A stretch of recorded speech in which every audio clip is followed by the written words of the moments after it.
নমস্কার বন্ধুরা, আজ আমি আরেকটি রেসিপি নিয়ে চলে এসেছি। এই প্রচণ্ড গরমে হালকা পাতলা মাছের ঝোল, বড় থেকে ছোট সবাই পছন্দ করবে। আলু ঝিঙে দিয়ে তেলাপিয়া মাছের ঝোল। এই রেসিপিটা গরম ভাতের সঙ্গে অসাধারণ লাগে, সাথে যদি থাকে একটু গন্ধরাজ লেবু, তাহলে খাওয়াটা জমে যাবে। এই রেসিপিটা যদি আপনাদের কাছে ভালো লেগে থাকে, লাইক করবেন, কমেন্ট করবেন, শেয়ার করবেন, সাবস্ক্রাইব করবেন। আপনারা জক কুকিং চ্যানেলের পাশে থাকার জন্য অসংখ্য ধন্যবাদ। চলুন কীভাবে বানাই একে দেখে নিই। দেখুন বন্ধুরা, এখানে আমি তেলাপিয়া মাছ নিয়ে নিয়েছি। মাছটা ভালো করে ধুয়ে পরিষ্কার করে নিয়েছি। এবার মাছের মধ্যে আমি দিয়ে দিচ্ছি নুন, আর দিয়ে দিচ্ছি হলুদ গুঁড়ো। এবার মাছের গায়ে নুন হলুদ গুঁড়োটা আমি ভালো করে মেখে নেব হাত দিয়ে।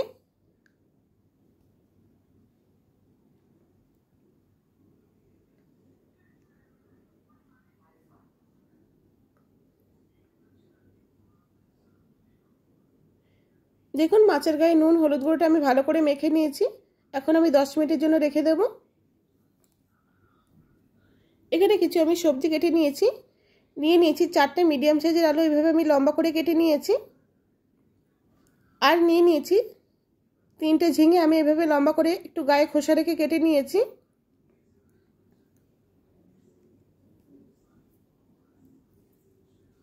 এখানে আমি নিয়েছি মিক্সিং জারের মধ্যে দিয়ে দিচ্ছি 1.5 ইঞ্চি পরিমাণে আদা কুচি, আর দিয়ে দিচ্ছি 7 থেকে 8টা কাঁচা লঙ্কা, দিয়ে দিচ্ছি 1 চা চামচ গোটা ধনে, আর দিয়ে দিচ্ছি 1.5 চা চামচ গোটা জিরে।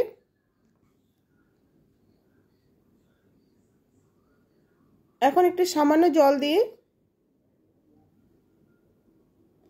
মিহি পেস্ট করে নেব। এবার আমি গ্যাসের উপর একটা কড়া বসিয়ে দিয়েছি। দিয়ে দিচ্ছি 4 বড় চামচ সর্ষের তেল। এই তেলেই আমি পুরো রান্নাটা করে নেব।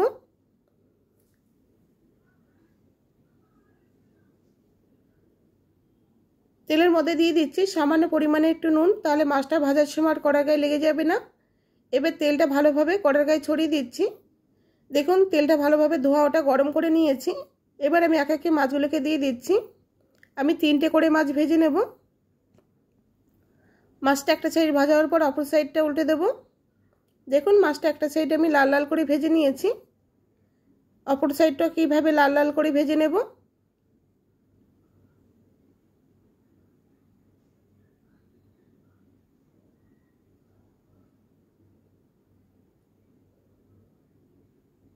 দেখুন মাছগুলো আমি উল্টে পাল্টে লাল লাল করে ভেজে নিয়েছি।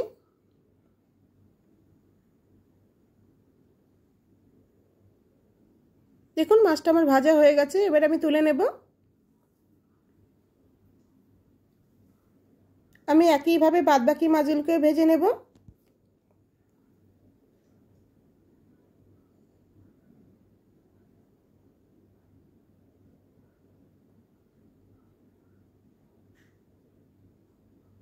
দেখুন একইভাবে আমি বাদবাকি মাছগুলোকে ভেজে নিয়েছি।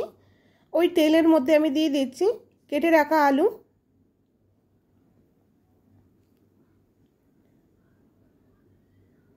আলুর মধ্যে দিয়ে দিচ্ছি সামান্য পরিমাণে একটু নুন, আর দিয়ে দিচ্ছি সামান্য পরিমাণে একটু হলুদ গুঁড়ো। এবার আলুগুলিকে নাড়াচাড়া করে লাল লাল করে ভেজে নেব।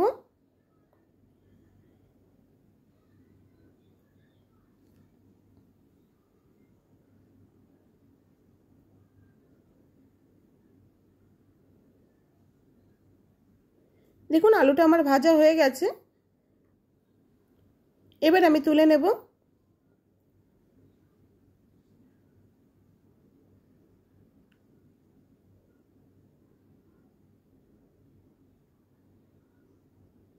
ওই একই তেলের মধ্যে আমি রান্নাটা করে নেব। দিয়ে দিচ্ছি সামান্য পরিমাণে একটু গোটা জিরে।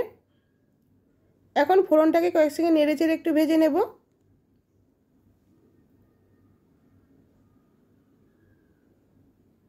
দেখুন ফোড়নটা বেশ ভাজা ভাজা হয়ে গেছে। এবার আমি দিয়ে দিচ্ছি মিডিয়াম সাইজের একটি পেঁয়াজ কুচি। পেঁয়াজটাকে দিয়ে হালকা বাদামি কালার করে ভেজে নেব।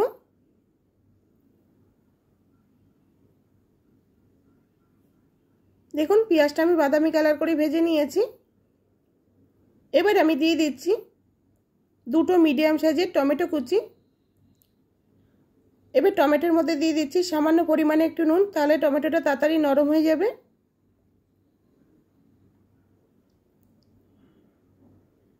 দেখুন টমেটোটা বেশ নরম হয়ে গেছে। এবার আমি দিয়ে দিচ্ছি আগে থেকে যে মশলাটা আমি বেটে রেখেছিলাম সেই মশলাটা দিয়ে দিলাম। এই মশলার মধ্যে আছে 1.5 ইঞ্চি পরিমাণে আদা, 6-7টা কাঁচা লঙ্কা, 1 চা চামচ গোটা ধনে, 1.5 চা চামচ গোটা জিরে একসঙ্গে আমি মিক্সার গ্রাইন্ডারে বেটে নিয়েছি সামান্য জল দিয়ে। এখানে আমি ঝালটা কাঁচা লঙ্কার ব্যবহার করেছি। ঝালটা আপনাদের স্বাদ অনুসারে আপনারা দিয়ে দেবেন। এবার মশলাটাকে বেশ খানিকক্ষণ একটু কষিয়ে নেব যাতে মশলার কাঁচা গন্ধটা চলে যায়।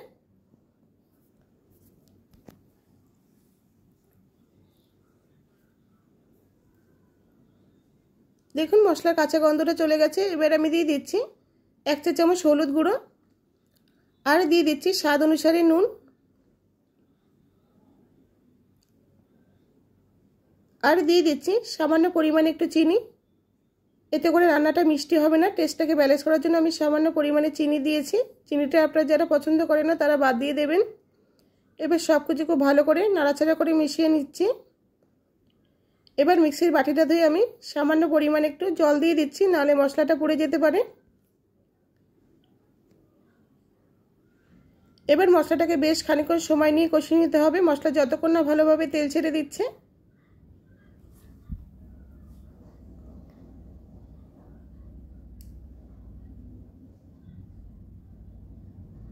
দেখুন মশলা দিয়ে ভালোভাবে তেল ছেড়ে দিয়েছে। মশলাটা আমি ভালো করে কষিয়ে নিয়েছি। এই মশলাটা যত ভালো কষানো হবে তরকারিটা টেস্টি হবে। এবার আমি দিয়ে দিচ্ছি ভেজে রাখা আলু, আর দিয়ে দিচ্ছি কেটে রাখা ঝিঙে। এবার ঝিঙে আলুটাকে মশলার সঙ্গে বেশ খানিকক্ষণ সময় নিয়ে কষিয়ে নিতে হবে।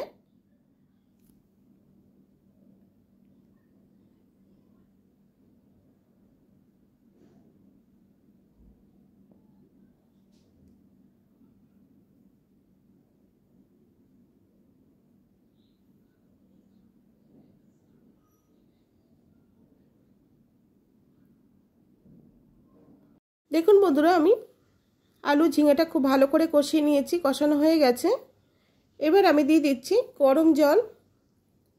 এটা যেহেতু পাতলা ঝোল হবে আমি জলের পরিমাণটা বেশি করে দিয়েছি। এবার সব কিছু খুব ভালো করে নাড়াচাড়া করে মিশিয়ে নেব। এবার ঝোলটা ফুটে ওঠা পর্যন্ত অপেক্ষা করব। দেখুন ঝোলটা ফুটতে শুরু করে দিয়েছে। এবার আমি দিয়ে দিচ্ছি ভেজে রাখা মাছ।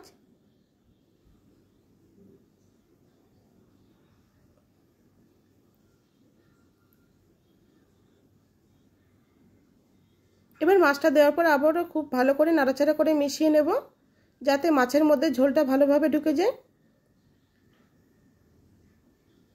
এবার আমি দিয়ে দিচ্ছি 3টে গোটা কাঁচা লঙ্কা। এবার আমি ঢাকা বন্ধ করে 5 থেকে 6 মিনিট রান্না করে নেব। ফিরে আসছি 5 থেকে 6 মিনিট পর। দেখুন বন্ধুরা ফিরে এলাম 5 থেকে 6 মিনিট পর। ঝোলটা একদম আমার রেডি হয়ে গেছে। এই ঝোলটা একটু পাতলা হবে। আবারও সব কিছু খুব ভালো করে নাড়াচাড়া করে মিশিয়ে নিলাম। এবার আমি দেখে নেব আলুটা সেদ্ধ হয়ে গেছে কিনা। দেখুন আলুটা ভালোভাবে সেদ্ধ হয়ে গেছে। দেখুন বন্ধুরা ঝোলটা একদম আমার রেডি হয়ে গেছে। এই প্রচণ্ড গরমে এইভাবে একবার হালকা পাতলা মাছের ঝোল বানিয়ে খেয়ে দেখুন, ভালো লাগে। এবার আমি গ্যাসের ফ্লেমটা অফ করে দিয়ে 5 মিনিট স্ট্যান্ডিং টাইমে দেব।